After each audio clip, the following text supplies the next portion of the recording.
तो dear students, now we are going to discuss about exercise 3.1 पहला question. तो पहला क्वेश्चन क्या है? पहला क्वेश्चन कुछ इस प्रकार का है, find the range of heights of any 10 students of a class. So students height, A का है 5 फीट 1 इंच, बी का 5 फीट 2 इंच, सी का 5 फीट 3 इंच, डी का 5 फीट 4 इंच, ई का 5 फीट 5 इंच, 5 फीट 6 इंच, जी का 5 फीट 7 इंच, एच का 5 feet 8 inch, आई का 5 feet 9 inch, जे का 5 फीट 10 इंच। सो 10 स्टूडेंट्स का नाम है आपका एज से लेकर के जे तक, and respective heights are there from 5 feet 1 inch से लेकर के 5 फीट 10 इंच तक। तो हम क्या करेंगे, आपका range of the heights calculate करेंगे। Range of the heights calculate करने के लिए हम कौन सा फॉर्मूला यूज करेंगे? That is highest observation minus lowest observation. So highest observation is how much? 5 feet 10 inch. ठीक है, highest observation is 5 feet 10 inch and lowest observation क्या है? This is your lowest observation. 5 feet 1 inch is denoted as L and 5 feet 10 is denoted as H. So आपका range कितना होगा? Highest observation minus lowest observation, that means 5 feet 10 inch minus 5 feet 1 inch. So आपका बन जाएगा यहाँ पर 10 minus 1, that is 9 inch is the correct answer. ठीक है dear students, I hope everybody understood this. This is pretty simple question. Organize the following marks in a class assignment in a tabular form. तो हमें क्या करना है? जो observations दिए गए हैं उसको टेबुलर फॉर्म में लिखना है। सो आपका डेटा फ्रीक्वेंसी, डेटा यहां कहां से स्टार्ट हो रहा है? 1 से स्टार्ट हो रहा है, देन 2 3 4 5 6 7 8 9। अच्छा, 1 कितनी बार अकर कर रहा है? 1 आपका एक ही बार अकर कर रहा है। 2 कितनी बार अकर कर रहा है? 2 यहां पर एक ही बार अकर कर रहा है।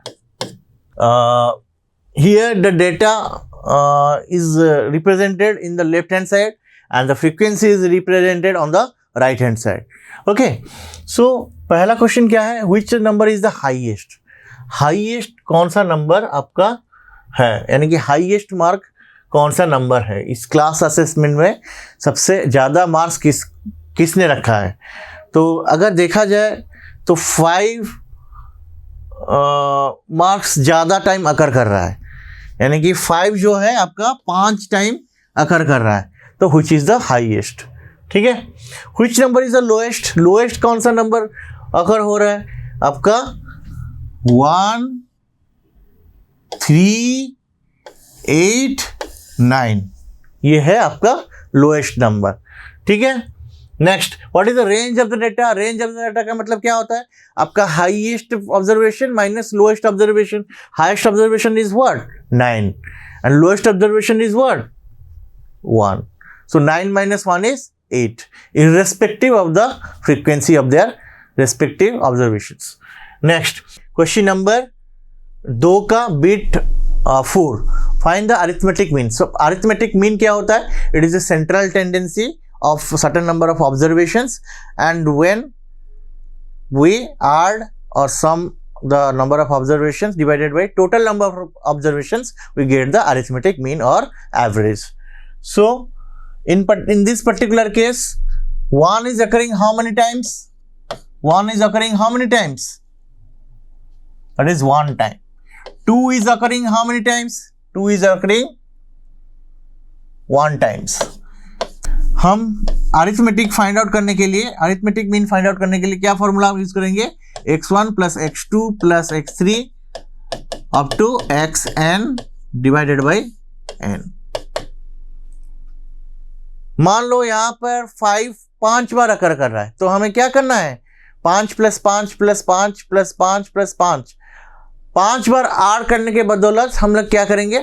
उसको 5 बार मल्टीप्लाई करेंगे, यानी कि 5 टाइम्स मल्टीप्लाई करेंगे.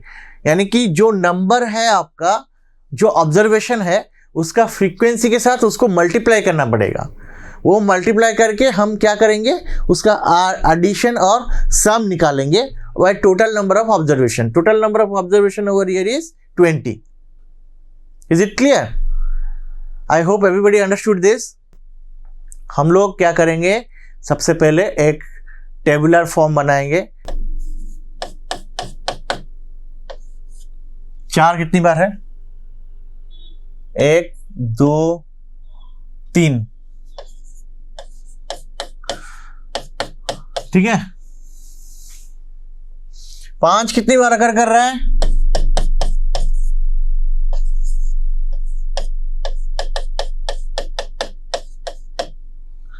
डियर स्टूडेंट्स, यहां पर 1 एक ही बार अकर कर रहा है, तो 1 इंटू 1 कितना हो जाएगा? 1 होगा. 2 कितनी बार अकर कर रहा है? एक ही बार अकर कर रहा है, तो 2 इंटू 1 2. 3 कितनी बार अकर कर रहा है? 3 इंटू 1 3. 4 कितनी बार अकर कर रहा है? 4 इंटू 3 12. और 5 आपका कितनी बार अकर कर रहा है? 5 इंटू 5 जा 25. So why I am multiplying the frequency with the given observation? Because in place of adding the respective digits or number with their frequency, I am multiplying directly the number of frequency into its respective observation. ठीक है. तो xn की value क्या होगी? x1 plus x2 plus x3 plus x4 up to x20, because number of observations are 20. So सारे observation को मैं क्या करूंगा? ऐड करूंगा with their respective frequency and divided by क्या करूंगा? आपका नंबर ऑफ ऑब्जर्वेशन 20. जो आंसर मिलेगा that is the correct answer. So I hope you will be able to solve this question. First 5 whole numbers क्या होता है? आपका होल नंबर कहां से चालू होता है? 0 से चालू होता है. तो ये हो गया xn equal to 0 plus 1 plus 2 plus 3 plus 4 divided by 5. So mean होता है आपका सेंट्रल टेंडेंसी. कैसे फाइंड आउट करेंगे? Sum of observations divided by total number of observation. So whole number start होता है 0 से. 1 plus 2 3, 3 plus 3 6, 6 plus 4, that is 10 divided by 5. 2 is my arithmetic mean or central tendency. Next, a cricketer scores the following runs in 8 innings. So you can solve by yourself, dear students. As I said earlier, कि arithmetic mean is equal to sum of observations divided by total number of observation. Whatever observations you have got, you have to add those and divided by how many number of observation? 1 2 3 4 5 6 7 8. 8 number of observations are there. So 4 number is, you can find it of your own, dear student, by putting the formula total number of observation, that is sum of total number of observations divided by number of total number of observation. Next, 5. Following table shows the points of each player scored in 4 games. Find the mean to determine average. Find the mean to determine age average of points scored per game. So A का अगर consider करेंगे, game 1, game 2, game 3, game 4 में कितना है आपका? 14 plus 16 plus 10 plus 10 divided by 4 करेंगे. sum of observations by total number of observation. 14, 16, 30, 30 plus 10, 40, 40 plus 10, 50. 50 by 4, that is 12.5 is the required answer. Okay, dear students, the next question is to find the mean number of points per game for C. Would you divide the total points by 3 or by 4? Obviously, this is a very interesting question. Total number of observations are how many? That is 0, 8, 6, 4. 0, 8, 6, 4. ठीक है, तो the mean number for the points per game per C, would you like to divide the total points by 3 or 4? So obviously it will be 4. How?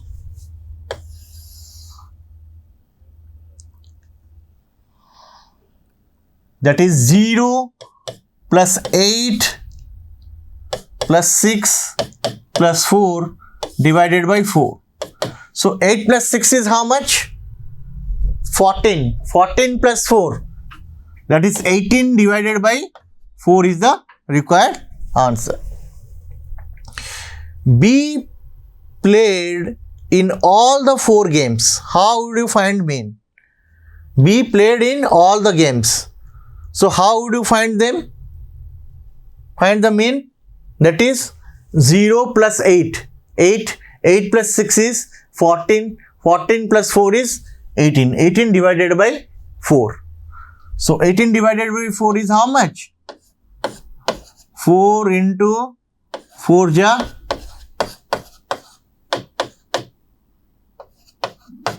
That is 4.5 is the correct answer. Next, who is the best performer? Who is the best performer? Obviously, by looking at A, 14 plus 16 is how much? 30. 30 plus 10 is 40. 40 plus 10 is 50. 50 divided by 4, 12.5. So it is coming out to be the maximum value. So obviously आपका जो A का performance है सबसे best है, best माना जाएगा A का performance. Next, the marks out of 100 is given by the group of students in a science test are 85, 76, 90, 85, 39, 48, 56, 95, 81 and 7. The highest and lowest marks. Highest and lowest mark कितना है? Highest mark कितना होगा? Question number 6 का answer कुछ इस प्रकार का है. आपका हाईएस्ट मार्क ऑप्टेन कितना आ रहा है? 90.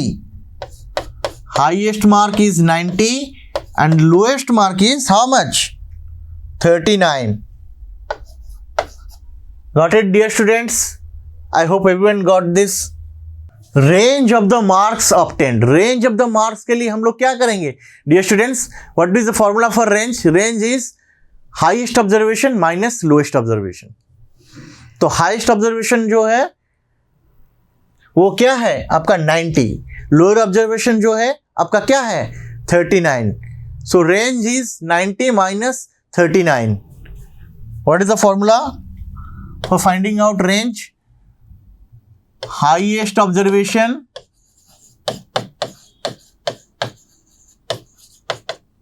minus lowest observation. That is 90 minus 39. So answer is pretty simple. 41 is the correct answer. Mean marks obtained by the group. Mean marks obtained by the group. Mean के लिए क्या करना पड़ेगा आपको? आपका अरिथमेटिक फाइंड आउट करने के लिए एवरेज कैलकुलेट करना पड़ेगा. Average is nothing but central tendency, that is sum of all the observations divided by total number of observation.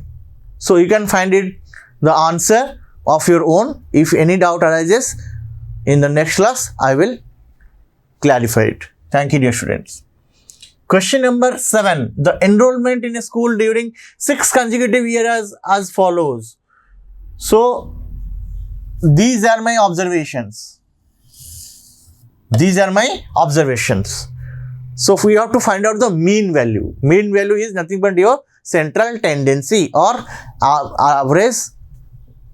arithmetic mean or average or central tendency. So mean equal to sum of all the observations divided by total number of observations.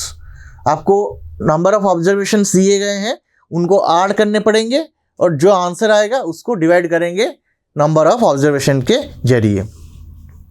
So you can find it by yourself. If any doubt arises, you can ask me in the live class. Next question. The rainfall in mm in a city on 7 days for a certain week was recorded as follows. Find the range of the rainfall of the given data. तो range का formula क्या होता है dear students? आपका highest observation minus lowest observation होता है. तो highest observation यहां पर कितना है?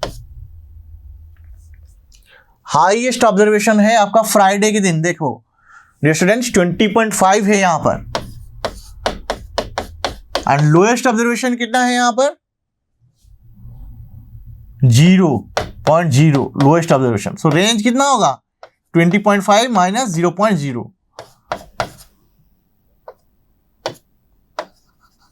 So that is 20.5 is the correct answer. Find the mean rainfall for the week. हफ्ते भर कितना रेनफॉल हुआ है, कौन से दिन किसका, तो उसका जो मीन फाइंड आउट करने के लिए हम कौन सा फॉर्मूला यूज करेंगे? आपका arithmetic equal to central tendency और आपका average is equal to my sum of observations divided by total number of observation करके जो आंसर हमें प्राप्त होगा that is your correct answer. In how many days was the rainfall less than mean rainfall? अच्छा, तो सबसे पहले dear students मैं ये क्वेश्चन का आंसर कर लेता हूं. हमें पहले एवरेज कैलकुलेट करनी है. एवरेज यानी कि मीन वैल्यू और सेंट्रल टेंडेंसी. तो इसके लिए क्या करना पड़ेगा? 12.2 को ऐड करेंगे, 0 से ऐड करने से उतना ही आएगा. 12.2 प्लस 2.1 प्लस 20.5 प्लस 5.5 प्लस 1.0. ये सारे ऑब्जर्वेशन को हम क्या करेंगे? ऐड करेंगे. So 41.3 is the sum of total observations. So हम क्या करेंगे? मीन निकालेंगे. मीन निकालने के लिए हमको क्या करना पड़ेगा? 41.3 डिवाइडेड बाय कितना करना पड़ेगा? How many days are there in a week? 7 days. So divided by 7. So the answer is pretty simple. The answer is pretty simple. What is the answer? 5.9. 5.9 centimeter is the mean rainfall. That is average rainfall or central tendency. So कौन से दिन rainfall less than the mean rainfall हुआ है? Obviously 0.0 Monday. Tuesday तो नहीं होगा क्योंकि ज़्यादा हो जा रहा है. वेडनेसडे भी होगा. थर्सडे 0.0 ये भी होगा. फ्राइडे नहीं होगा क्योंकि 20.5 जो कि मीन रेनफॉल से ज़्यादा है. 5.5 तो ये मीन रेनफॉल से कम आएगा जो कि सैटरडे, एंड संडे भी मीन रेनफॉल से कम आएगा. Dear students, I hope everybody understood this.